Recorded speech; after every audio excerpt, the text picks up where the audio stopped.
تو سارے ڈپارٹمنٹس ختم کر دیجئے اور سبھی کو کلیکٹرز کے حوالے کر دیجئے.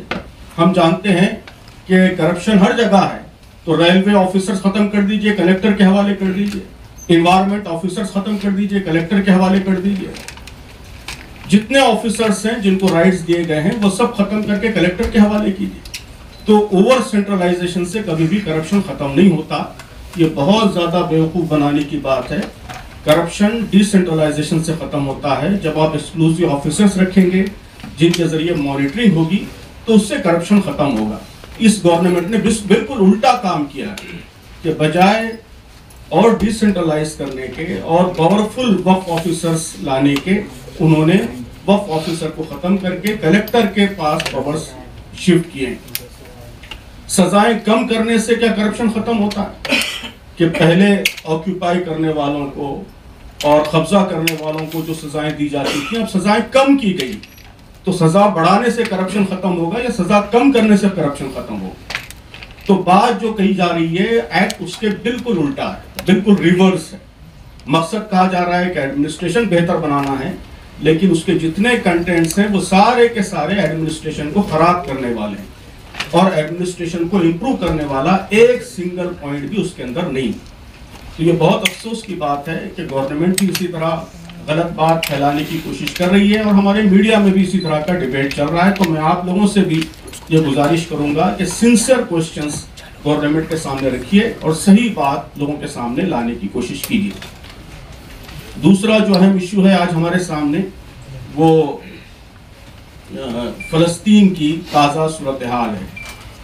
تو اس وقت جو کچھ فلسطین میں ہو رہا ہے میں سمجھتا ہوں کہ وہ ہیومن ہسٹری کا بدترین میسیکر, بدترین جینوسائیڈ ہے.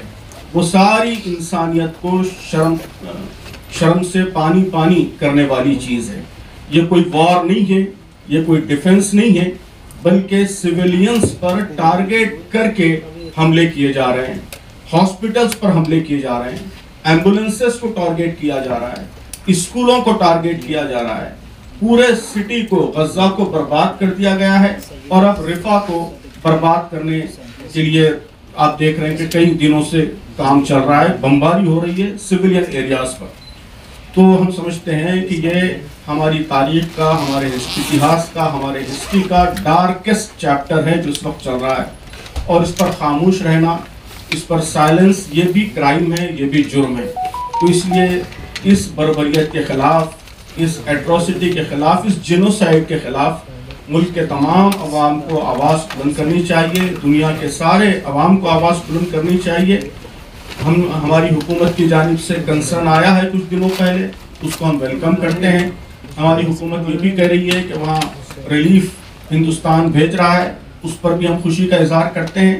لیکن ساتھ ہی ہم سمجھتے ہیں کہ ہندوستان ایک بڑی طاقت ہے, اور اس بڑی طاقت ہونے کے ساتھ ساتھ اس پر بڑی ذمہ داریاں بھی ہم پر عائد ہوتی ہیں.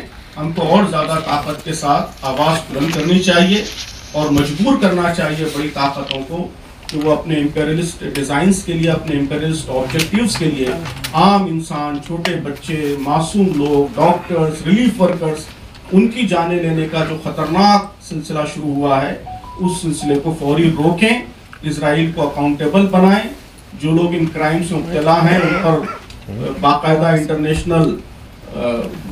انٹرنیشنل کورٹ میں کیس چلے اور ان کو اس کی سزا دی جائے, اور جلد سے جلد اس وار کو ختم کرنے میں ہمارا ملک اور دنیا کی ساری طاقتیں اپنے اثر و رسوخ کا استعمال کریں.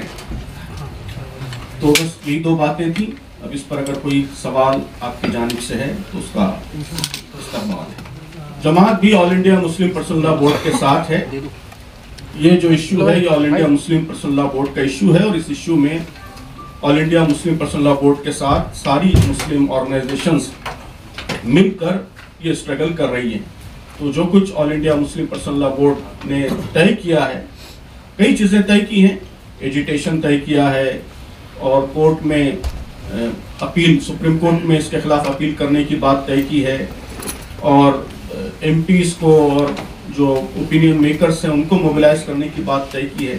تو ان سارے کاموں میں ہم اس کا تعاون کریں گے, اس کو سپورٹ کریں گے, اس کے ساتھ مل کر جدوجہد کریں گے. دیکھیے کسی بھی ملک میں فیصلہ تو ظاہر ہے کہ سپریم کورٹ یا عدالت یا جو بھی آخری فیصلہ ہوگا تو قانون کی پابندی کا تقاضا یہی ہے کہ عمل تو اسی فیصلے کے مطابق ہوگا، لیکن اگر فیصلہ نامناسب ہے تو اس کے خلاف اپنی رائے رکھنا، اس پر تنقید کرنا اور اس کی غلطیاں واضح کرنا، یہ بھی ہر شہری کا، ہر سٹیزن کا حق ہے، ہر سٹیزن کا رائٹ ہے۔ تو ان دو باتوں میں کوئی تضاد نہیں ہے، کوئی الگ الگ بات نہیں۔ عدالت فیصلہ کر دے گی تو اس کے بعد کوئی بھی سٹیزن کیا کرے اور کیا چاہ رہا ہے اس کے پاس، نہیں مانے گا تو کیا کرے؟ یہ فیصلہ تو عدالت کا ہی چلے گا، وہی امپلیمنٹ ہوگا۔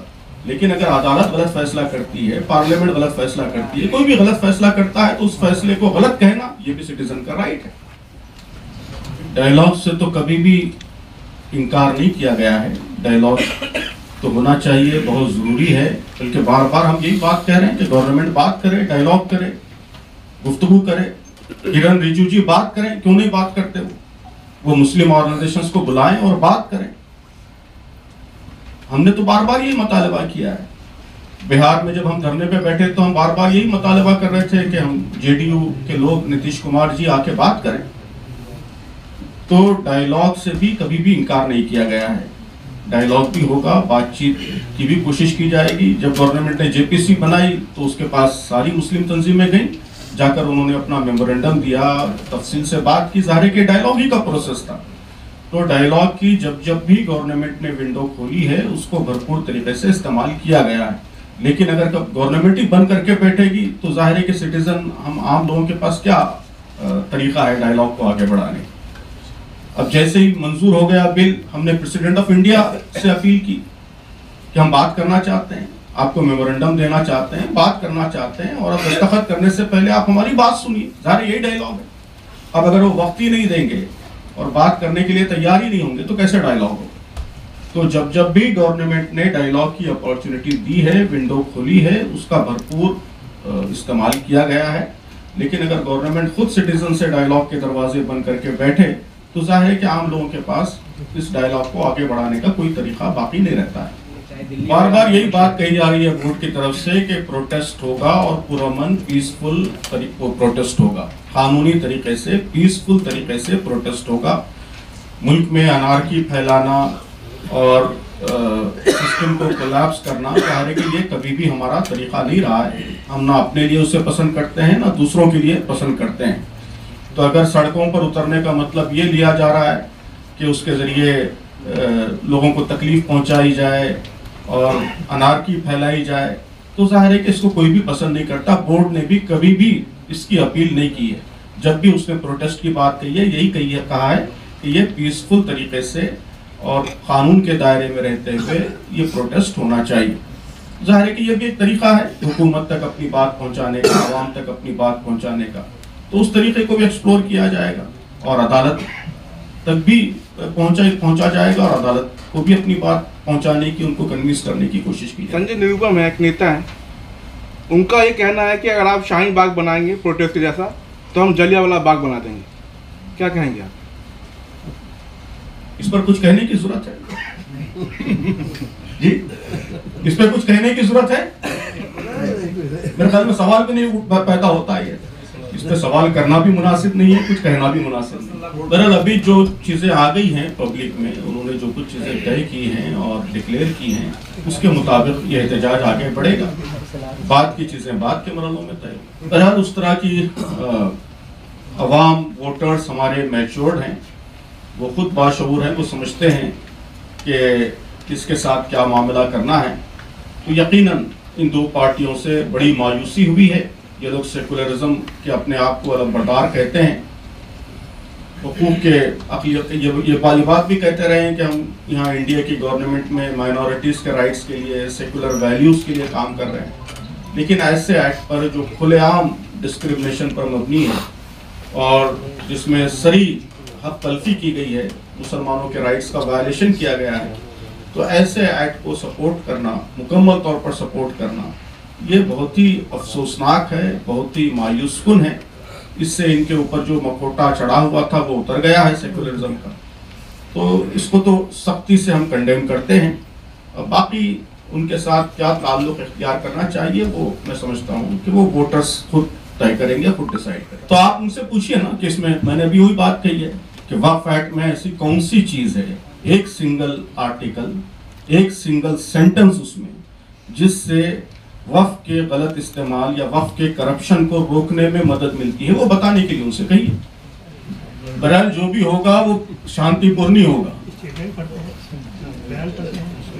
شانتی کا وائلیشن اور پیس کا وائلیشن، اینٹی کانسٹیٹیوشنل، اینٹی لا، قانون کے خلاف کام کے ہم قائل نہیں ہیں، اور ہم سمجھتے ہیں کہ کسی کو بھی اس کی اجازت نہیں دی جانی چاہیے.